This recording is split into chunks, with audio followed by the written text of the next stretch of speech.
song I made with my mate Fico and Blender. Elgo on the lyrics. You know me, huh? Let's go. Ibang aming hoy lalo na. Don't you know smart in a hoy smart. Ipigising makitay. Don't you know me hoy.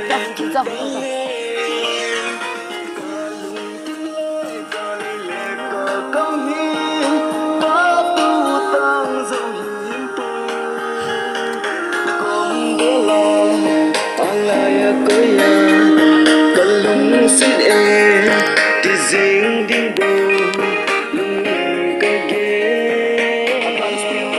Driving me crazy, it's got my world crisis. It's the reason why I'm riding. The first time I saw her, she was passing by the street. So damn beautiful, I can't stop staring. From that to the moment, I can't stop dreaming. Can't stop dreaming, can't stop dreaming. The feeling that I got, I will never let it fade. The love that I got, I never let it go in vain.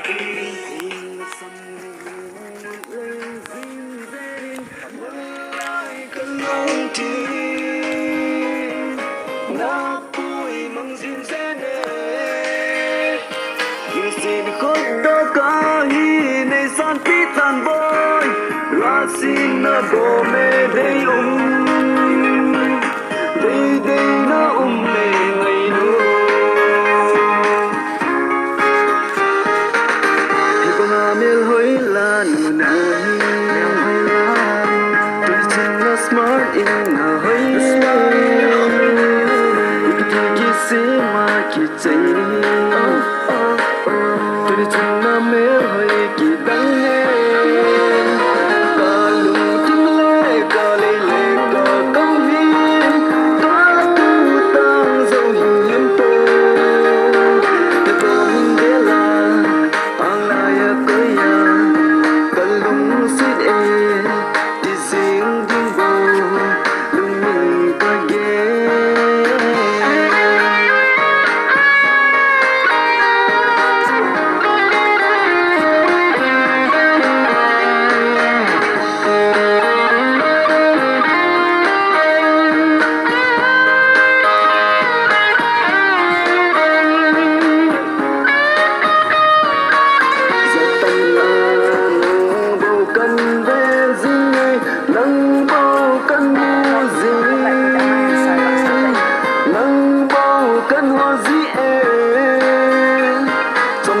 Dòng mong thấy lâu cần duy dĩ tại men hơi cầm môn na nang bồ này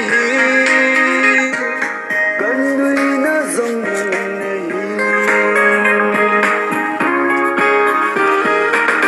khi bằng ngà men hơi là nụ na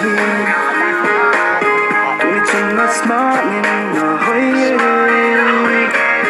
ipiki se ma ki tre na mel hoi ki dang nghe cả lùng thiên lệ cả lệ lệ cả cam hi cả tu tam dấu hiếm po na con bé là ang naya kuya cả lùng xếp ni thì dinh đinh bầu lùng cả ghé.